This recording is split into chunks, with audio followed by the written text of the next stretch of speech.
Ministerio Palmoni. El día de hoy me gustaría continuar con nuestra serie Las reglas de Miller y vamos a estudiar la regla número 12. Este vendrá a ser nuestro 13º estudio de esta serie, así que antes de comenzar les invito a que me acompañen a realizar una oración. Padre Santo, te damos las gracias en este día por las bendiciones que has derramado en nosotros. Te rogamos, oh Padre Celestial, que por favor puedas bendecir este estudio que hemos de tener, que nos permitas comprender enteramente, Señor, esta 12ª regla, que nos ayude, Señor, a que en nuestros estudios próximos podamos estar aplicando todas estas reglas que hemos aprendido. Sabemos, Padre, que a través del espíritu de profecía nos has dicho que estas han sido las reglas que fueron dadas por la más alta autoridad y que son las reglas que necesitamos usar, Señor, sobre todo aquellos que hemos de predicar el mensaje del tercer ángel. Acompaña a cada uno de mis hermanos que están viendo estos estudios. Dale sabiduría, dale ciencia, entendimiento, Señor, sobre estas cosas.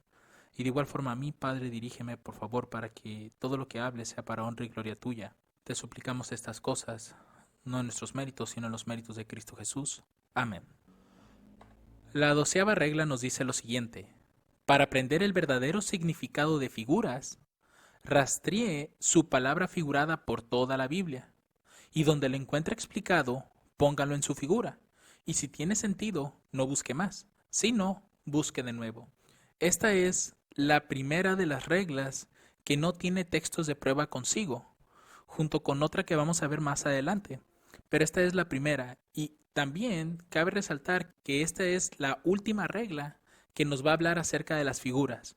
De hecho, si ustedes notaron, Miller estuvo ampliando mucho las reglas para entender las figuras, y es porque la Biblia está llena de ellas. Por eso es que Miller tomó más tiempo en estar explicando más reglas sobre cómo debemos de interpretar las figuras o cómo debemos discernir cuando son simbólicas o son literales. Entonces, como les mencioné, esta es la última regla que nos va a hablar acerca de las figuras. Y es una regla interesante porque nos va a ayudar a entender que cuando una de las figuras, si nosotros, por ejemplo, rastreamos alguna figura dentro de la Biblia y como bien dice aquí, colocamos el significado que creemos que va dentro de ya sea el contexto, la visión, la profecía, no sé, dependiendo de lo que estemos estudiando, si colocamos el significado de la figura que encontramos en otro libro y vemos que no encaja, lo que debemos hacer es volver a buscar. No forcemos los símbolos. ¿Por qué? Porque va a desfigurar todo lo demás. Por eso dice Miller aquí: si queremos entender el verdadero significado, hay que rastrearlo por toda la Biblia. Cuando encontremos uno, entonces hay que ponerlo en nuestra figura, en el contexto. Si hace sentido todo, entonces no hay que buscar más. ¿Por qué? Porque hemos encontrado el correcto significado. Si no, hay que buscar de nuevo. Esto es parecido a lo que menciona la 4ª regla, cuando nos dice que nosotros debemos de reunir todas las escrituras sobre el tema que deseamos saber. Y si podemos formar nuestra teoría sin ninguna contradicción, no podemos estar en error. Es muy parecida a esa regla, pero esta pues está más relacionada a las figuras, mientras que la 4ª regla está relacionada a la doctrina. Ahora bien, ¿cómo vamos a estudiar esta regla si no tiene textos de prueba? Lo que vamos a hacer será consultar el espíritu de profecía. Recuerden que lo que hemos estado haciendo a lo largo de esta serie es ver cómo la regla está en armonía con lo que dice el espíritu de profecía. Entonces vamos a leer unos textos del espíritu de profecía para ver que esto es correcto. Primeros Escritos, página 229, por ejemplo, nos está hablando aquí acerca de Miller. Dice que Miller echó de ver que unos pasajes de la escritura son explicación de otros. Eso es lo que nosotros vimos en la 4ª regla, ¿cierto? Y cuando no entendía uno de ellos, lo encontraba esclarecido por otro. A veces, cuando nosotros estamos estudiando alguna historia, alguna visión, alguna profecía, no lo sé, cualquier tema que estemos estudiando dentro de la Biblia, cuando no entendemos el pasaje, a veces el significado se encuentra en el mismo contexto, como ya hemos visto en otros estudios de esta serie. Pero si ese no es el caso, hay que buscar en los otros libros de la Biblia. El hecho de que cada libro contenga historias diferentes no los aísla. Es decir, no hace que cada libro tenga sus propios símbolos, sus propias interpretaciones. No importa realmente esa parte. ¿Por qué? Porque la Biblia fue dada por Dios. Entonces, todas las historias van a concordar, porque Dios fue quien eligió las historias para plasmarlas ahí. Ya también eso lo vimos en estudios pasados de esta serie. Entonces lo que debemos hacer es buscar en otros libros. Tal vez la historia no tenga en ocasiones nada que ver con lo que nosotros estamos estudiando, pero si contiene la figura, pues hay que ver qué significado se le está dando a la figura en ese contexto y hay que tratar de aplicarlo al nuestro. Y como dice la regla, si hace sentido, entonces no hay que buscar más. Ese es el significado de la figura. Si no, pues hay que volver a buscar. De eso no hay ningún problema. Vamos a leer otra cita. El conflicto de los siglos, página 320, nos dice lo siguiente. Con profundo interés estudió Miller los libros de Daniel y el Apocalipsis, que estos, como ustedes saben, son libros que contienen demasiadas figuras. Ahora dice aquí, siguiendo los mismos principios de interpretación que los demás libros de la Biblia, noten que Miller no estaba utilizando distintos principios para cada libro que estaba leyendo. Es decir, el libro de los Salmos no tiene sus propios principios de interpretación, ni tampoco el libro de Daniel o el libro de Habacuc o Génesis. Todos los libros tienen los mismos principios porque todos fueron dados por Dios. Y como les dije, Dios escogió cada una de las historias que están en la Biblia precisamente para ilustrar los tiempos finales. Dice aquí, y con gran gozo comprobó que los símbolos proféticos podían ser comprendidos. ¿Cómo? A través de toda la Biblia. Vio que en la medida en que se habían cumplido, las profecías lo habían hecho literalmente. Que todas las diferentes figuras, noten, metáforas, parábolas, similitudes, etcétera, o estaban explicadas en su contexto inmediato, es decir, en el mismo capítulo, o los términos en que estaban expresadas eran definidos en otros pasajes, y que cuando eran así explicados debían ser entendidos literalmente. Entonces, aquí es la parte que yo les mencionaba hace un momento. Puede ser que la figura que nosotros tengamos en algún contexto no tenga nada que ver con algún otro libro de la Biblia, pero eso no quiere decir que no podamos tomar la figura, el significado que tiene para colocarlo en la otra figura. De eso no hay ningún problema, porque hay profecías, por ejemplo, donde los símbolos a veces los encontramos en otras historias que no tienen nada que ver con esta. Sin embargo, el texto hace sentido. Entonces no debemos de tener ese temor de estar comparando los pasajes, porque realmente la Biblia, como lo aprendimos en la regla número 5, la Biblia es su propio expositor. La Biblia se explica a sí misma. Entonces, aquí nosotros podemos confirmar eso a través del conflicto de los siglos. Vamos a ver el último pasaje del espíritu de profecía para ahora pasar a dar algunos ejemplos aplicando esta regla, porque también es necesario que nosotros aprendamos a aplicar estas reglas en nuestros estudios diarios. Testimonios para la Iglesia, tomo 4, página 490, párrafo 2, nos dice lo siguiente. Cuando escudriñen las Escrituras con el ferviente deseo de aprender la verdad, Dios impartirá su espíritu a su corazón e impresionará su mente con la luz de su palabra. La Biblia es su propio intérprete, pues un pasaje explica otro, ya sea en el contexto inmediato o a lo largo de todos sus libros. Comparando los textos que se refieren a los mismos temas, verá usted una belleza y una armonía que nunca soñó. Por eso es importante, hermanos, que podamos estar comparando los pasajes, no importa de los libros que sea. Aunque un pasaje está en Génesis y otro en Apocalipsis y prácticamente son los extremos de la Biblia, podemos encontrar el significado de las figuras. De igual forma, aquí también no hay ningún impedimento en cuanto al tiempo. Bien puede ser que haya naciones que no hayan existido en el inicio, pero si nosotros vemos características de esos reinos ahí, también podemos ver una aplicación de ese tipo. Pues las mismas historias de Génesis a veces están apuntando a reinos de nuestro tiempo. Entonces, eso es lo que nosotros debemos estar aprendiendo, a hacer ese tipo de aplicaciones, a no ver la Biblia solamente en el tiempo en el que fue dada, sino que la Biblia fue escrita precisamente para poder impresionar a cada generación que iba a venir. Ahora vamos a hacer una primera aplicación a través de un ejemplo donde vamos a tomar en cuenta Daniel capítulo 7 versos 3 al 4, especialmente el verso 4 que es cuando se habla de la primera bestia. Creo que todos estamos familiarizados ya con la interpretación que tienen estos pasajes, pero vamos a imaginar que no sabemos qué significa el león. De hecho, el contexto inmediato me parece que tampoco nos dice quién es este primer reino. Solamente nos está dando las características y qué es lo que iba a suceder. En ningún momento nos está diciendo quién es la identidad de este león. Aquí también lo que quiero que hagamos es aplicar los otros principios que ya hemos aprendido, los otros 11, porque esta es la regla 12. Entonces también vamos a aplicar las otras 11 reglas que hemos aprendido aquí. Así que, partiendo del inicio, dice el verso 3, y 4 bestias grandes, diferentes la una de la otra, subían del mar. Aquí, como les mencionaba en estudios pasados, bueno, especialmente en la regla número 11, la regla anterior, ¿cómo saber si una figura es literal o simbólica? Recuerden lo que dijo Miller. Si está violando las leyes simples de la naturaleza, es simbólico. Si no, hay que tomarlo como literal. En este caso, las 4 bestias que están siendo mencionadas, ninguna de ellas es una bestia que pueda andar en el mar, realmente. Que pueda, por lo menos que pueda estar sumergida, porque aquí pareciera dar la idea al pasaje de que estas bestias suben del mar, es decir, estaban dentro de ella. Por lo tanto, debemos asumir que estas bestias son simbólicas para empezar. Ahora el verso 4 nos va a hablar de la primera de ellas, y aquí es donde nosotros vamos a rastrear la figura para saber qué representa. Dice, la primera era como león y tenía alas de águila. Aquí nosotros ya estamos viendo una violación a las leyes simples de la naturaleza, que es la regla número 11. ¿Por qué?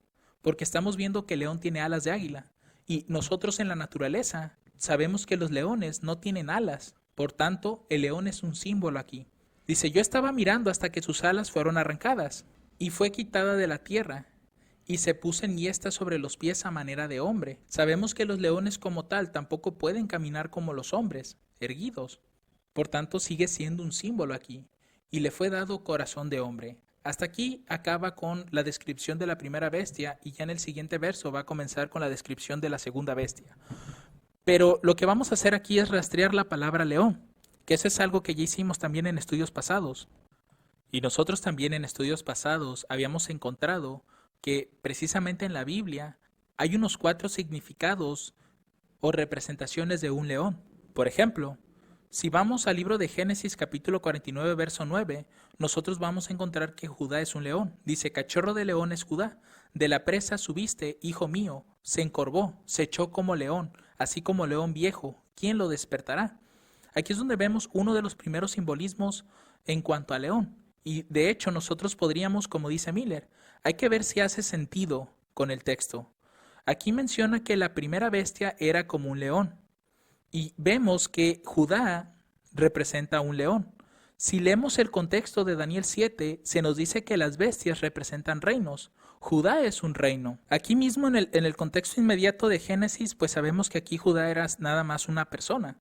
Pero ya con los años, Judá se volvió ya una de las tribus y más tarde se convirtió en el reino del sur. Entonces podemos hacer esa conexión, ¿cierto? Porque encaja en cuanto al significado del símbolo y a las características que presenta.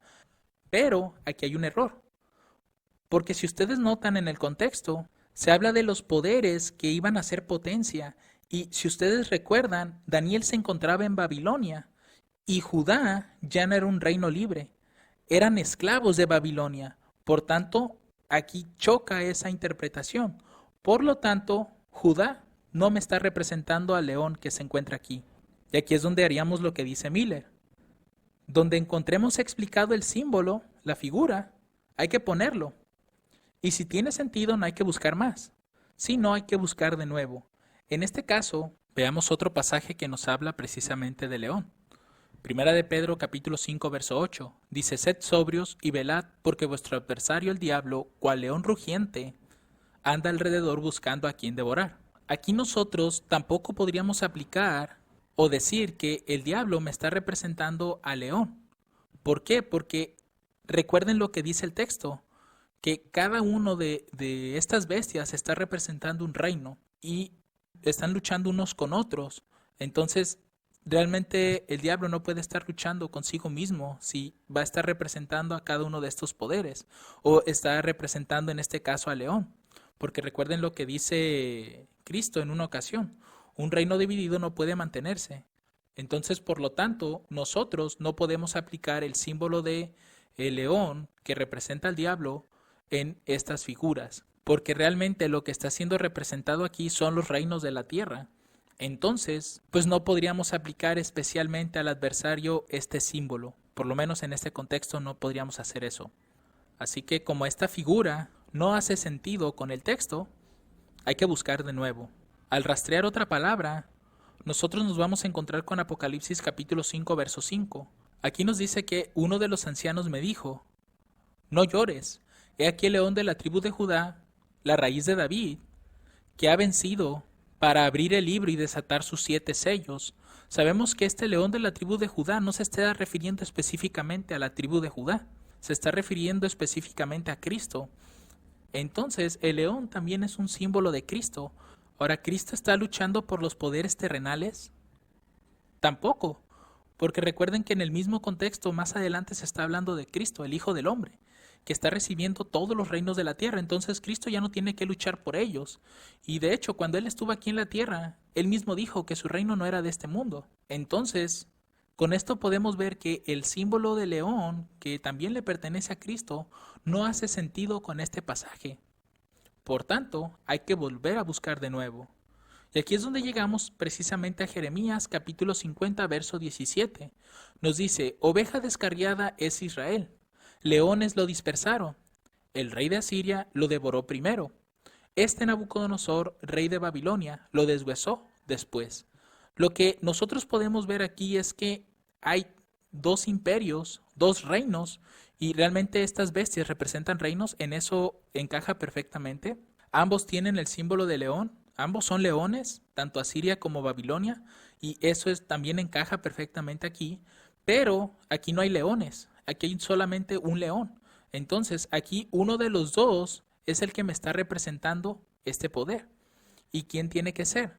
Sabemos que quien se mantuvo sobre Asiria más adelante fue Babilonia. Y de hecho aquí, en esta historia, Babilonia era la que estaba gobernando en ese tiempo. Y de hecho, si unimos esto con la visión que tuvo Ezequiel sobre la corona o la tiara que se le quitó a Israel y fue pasando a otros reinos, sabemos que ese primer reino que recibió la corona pues fue Babilonia. Por lo tanto, nosotros podemos ver que Babilonia me está representando a este león y está encajando perfectamente en este pasaje. Y como sí está haciendo sentido de que es Babilonia por todas estas cosas que les acabo de mencionar, entonces no hay que buscar de nuevo. ¿Por qué? Porque ya tenemos el significado del símbolo. Así es, mis hermanos, como ustedes pueden aplicar esta 12ª regla. Si notan, hemos tomado un poquito de cada uno de los libros, no para aplicarlo al instante, sino para poder encontrar el verdadero significado de la figura de acuerdo al contexto. Si notan, todos estos son libros diferentes que traen historias diferentes y contextos diferentes realmente. Pero al momento de que estamos aplicando el significado del símbolo en nuestra figura, podemos darnos cuenta que uno de estos tiene que encajar, porque la Biblia es su propio intérprete. Y en este caso hicimos lo que mencionaba Miller, ¿cierto?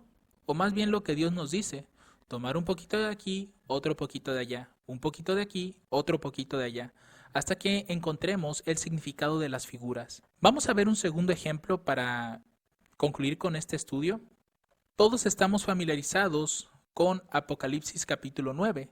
Creo que es una de las profecías que muchos conocemos y de hecho es uno de los puntos que en el adventismo causa cierta controversia porque existen diferentes aplicaciones en torno a estos pasajes. Apocalipsis 9, los versos 1 al 4, no vamos a estudiar todos los pasajes, solamente estos primeros, nos dice que el quinto ángel tocó la trompeta y vio una estrella que cayó del cielo a la tierra y le fue dada la llave del pozo del abismo.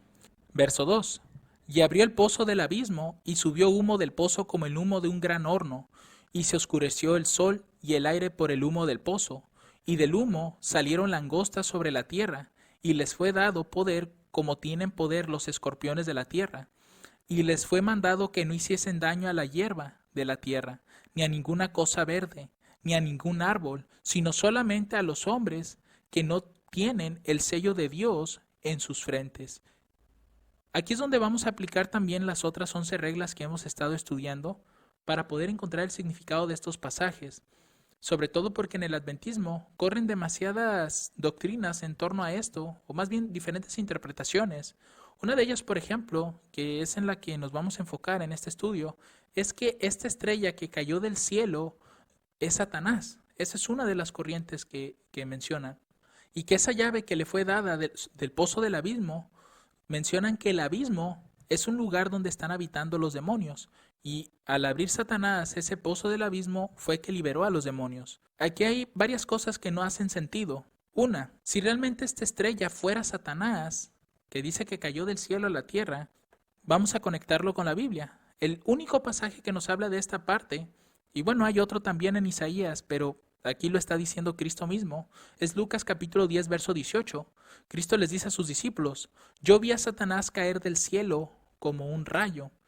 Y si nosotros entendiéramos que esta estrella que cayó del cielo a la tierra, pues fue Satanás, quiere decir que la quinta trompeta se cumplió antes de que nuestros padres cayeran en el pecado, porque Satanás precisamente cayó antes de que nuestros padres fueran tentados en el Edén. Quiere decir que las otras 4 trompetas se tuvieron que haber cumplido en el cielo y no aquí en la tierra. Es ahí donde hay cierto contradicción en esta interpretación. Porque si estamos hablando de que es Satanás cuando cae del cielo, eso es justamente antes de la caída de nuestros padres. Entonces tendríamos que aplicar las otras 4 trompetas que ya pasaron precisamente antes de ese tiempo, lo cual ya no cuadraría.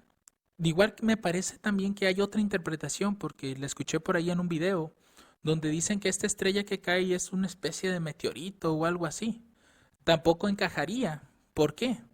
Porque recuerden lo que dice la regla anterior, que para entender los símbolos, saber si es literal o simbólico, lo que necesitamos ver es si no está violando las leyes simples de la naturaleza. Y en este caso sí. Una, porque esta estrella, a la estrella se le está dando una llave para abrir el pozo del abismo. En la naturaleza, tú no le puedes dar objetos a otro objeto para que haga ciertas cosas, como en este caso abrir algo. O sea, eso no es algo que esté en la naturaleza, no es algo que ocurra, y menos a una estrella, porque por lo que entendemos de estrellas, nuestro Sol es una estrella. Entonces, ahí hay una violación a las leyes simples de la naturaleza. Por lo tanto, nosotros no debemos de interpretar esto como algo literal, sino que es un simbolismo, y es un simbolismo que nosotros debemos de buscar o rastrear por toda la Biblia, porque son figuras, recuerden esa parte, hermanos. El verso 2 nos dice que cuando abre el pozo del abismo, dice que sube humo del pozo como el humo de un gran horno, y se oscureció el sol y el aire por el humo del pozo. Y del humo dice aquí que salieron langostas sobre la tierra y les fue dado poder, como tienen poder los escorpiones de la tierra.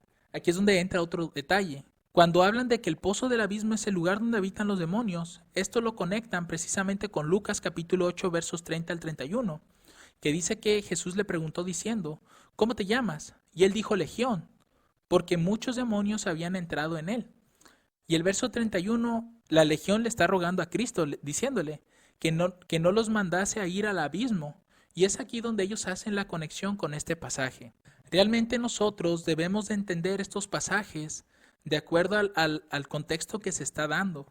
Aquí, por ejemplo, en Apocalipsis 9, cuando habla de que salen langostas de ese pozo del abismo, las langostas son un animal muy particular que aparece en la Biblia bajo distintos significados. En unos representa alimento y en otros está representando personas. Y las personas las representa en 3 grupos diferentes. Entonces es ahí donde nosotros debemos de entender estas figuras y no hacer ese tipo de interpretaciones, porque realmente aquí la estrella no está representando a Satanás en ninguna manera. ¿Por qué? Porque se menciona que salen langostas de ese lugar. Y si decimos que ese pozo del abismo es donde están los demonios y los demonios son estas langostas que están saliendo de ahí, realmente ustedes en la Biblia, en ningún pasaje van a encontrar que Dios está asociando a las langostas con los demonios. En ningún pasaje de la Biblia. No van a encontrar eso. Por tanto, aquí hay un error. No podemos, no hace sentido realmente el decir que la estrella es Satanás, el pozo es el lugar de los demonios, y que Satanás, cuando abre el pozo del abismo, hace que los demonios salgan de ese lugar. Esa parte no cuadra. Ahora, tampoco estas langostas son literales. ¿Por qué? Porque dice que tienen el poder como los escorpiones. ¿De hacer qué? de herir al hombre. Pareciera indicar que estas langostas son venenosas. Ahora vamos a leer el verso 4 para seguir teniendo un poco más de contexto. Dice, y les fue mandado que no hiciesen daño a la hierba de la tierra, ni a ninguna cosa verde, ni a ningún árbol. Esto cuando lo estamos leyendo sin la siguiente parte, pareciera darnos a entender que son cosas literales, ¿cierto? Porque las langostas en sí es lo que comen. Hierba verde, la hierba de los árboles. Pero lo que va a decir a continuación nos hace ver de que la langosta tampoco puede ser algo literal. Porque dice aquí, sino solamente a los hombres que no tienen el sello de Dios en sus frentes. Estos árboles no representan realmente árboles literales, también son personas, pero son personas que tienen el sello de Dios, en contraste con las otras que no los tienen. Entonces las langostas tienen una labor, dañar a los que no tienen el sello de Dios en sus frentes. Y es aquí donde necesitamos ver un poco más de contexto. Si leemos el verso 5 y después nos brincamos al verso 7, vamos a ver que estas langostas tienen más características que nos hacen ver que no es algo literal, sino que es algo simbólico, porque hay una violación a las leyes simples de la naturaleza. Dice aquí, y les fue dado que no los matasen, sino que los atormentasen 5 meses, y su tormento era como tormento de escorpión cuando hiera al hombre.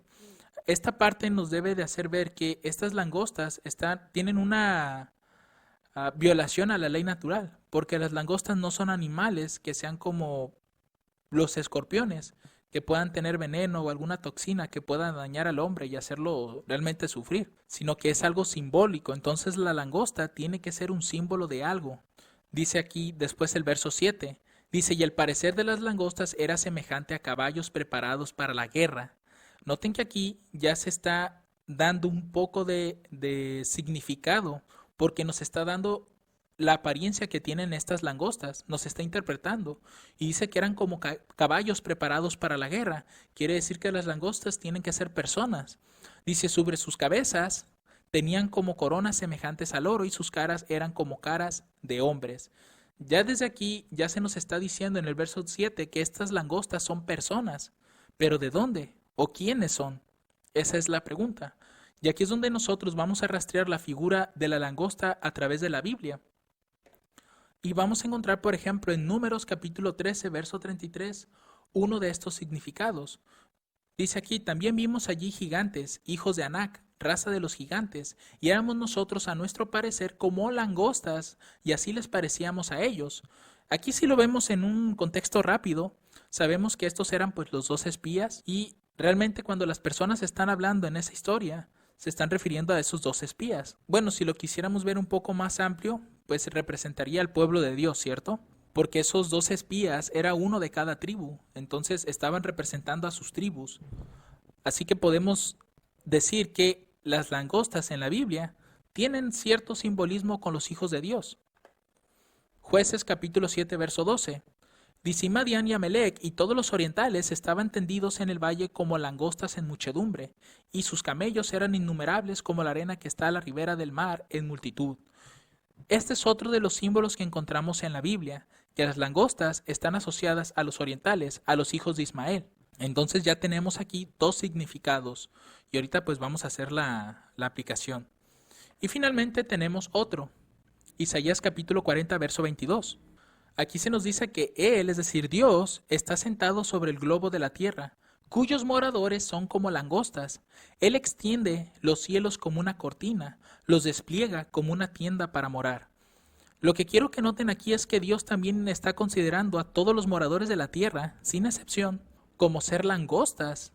Entonces hay 3 significados aquí: el pueblo de Dios, los hijos de Ismael y todos los moradores de la tierra. Y la pregunta es, ¿cuál de estos 3 hace sentido con los pasajes? Aquí es donde debemos de revisar el contexto y el símbolo que fue escogido para representar a estos hombres. Si ustedes notan, en este pasaje lo que estamos observando es que estas langostas de forma especial fueron elegidas para representar a hombres preparados para la guerra, listos para dañar a los hombres. Y aquí, mis hermanos, es donde nosotros no podemos meter al pueblo de Dios. ¿Por qué? Porque el pueblo de Dios no es el encargado de hacer estas cosas. Sabemos que el pueblo de Dios debe de mantenerse alejado de este tipo de cosas que tiene que ver con la guerra, el matar, si no estaríamos violando los mandamientos de Dios. Por lo tanto, nosotros no podemos decir que estas langostas representan al pueblo de Dios, porque Cristo dijo, amad a vuestros enemigos, bendecid a los que os maldicen. Entonces, nosotros vemos que el pueblo de Dios realmente no hace sentido que sean ellos. Por tanto, se va a descartar. En el caso de los moradores de la tierra, tampoco hace sentido, porque no puede representar a toda la tierra que esté atormentando a los hombres. Parece ser un grupo especial estas langostas las que están haciendo esta obra de dañar a los hombres, y más durante 5 meses, que ese es un periodo de tiempo. Entonces tampoco debemos de verlo como todos los moradores de la tierra. Entonces nos queda los hijos de Ismael. Y con el siguiente pasaje que vamos a leer va a quedar un poco más claro que los moradores de la tierra no son los que encajan aquí, no hace sentido, sino que los únicos que hacen sentido en este contexto son los hijos de los orientales, los hijos de Ismael. ¿Y cómo sabemos esto?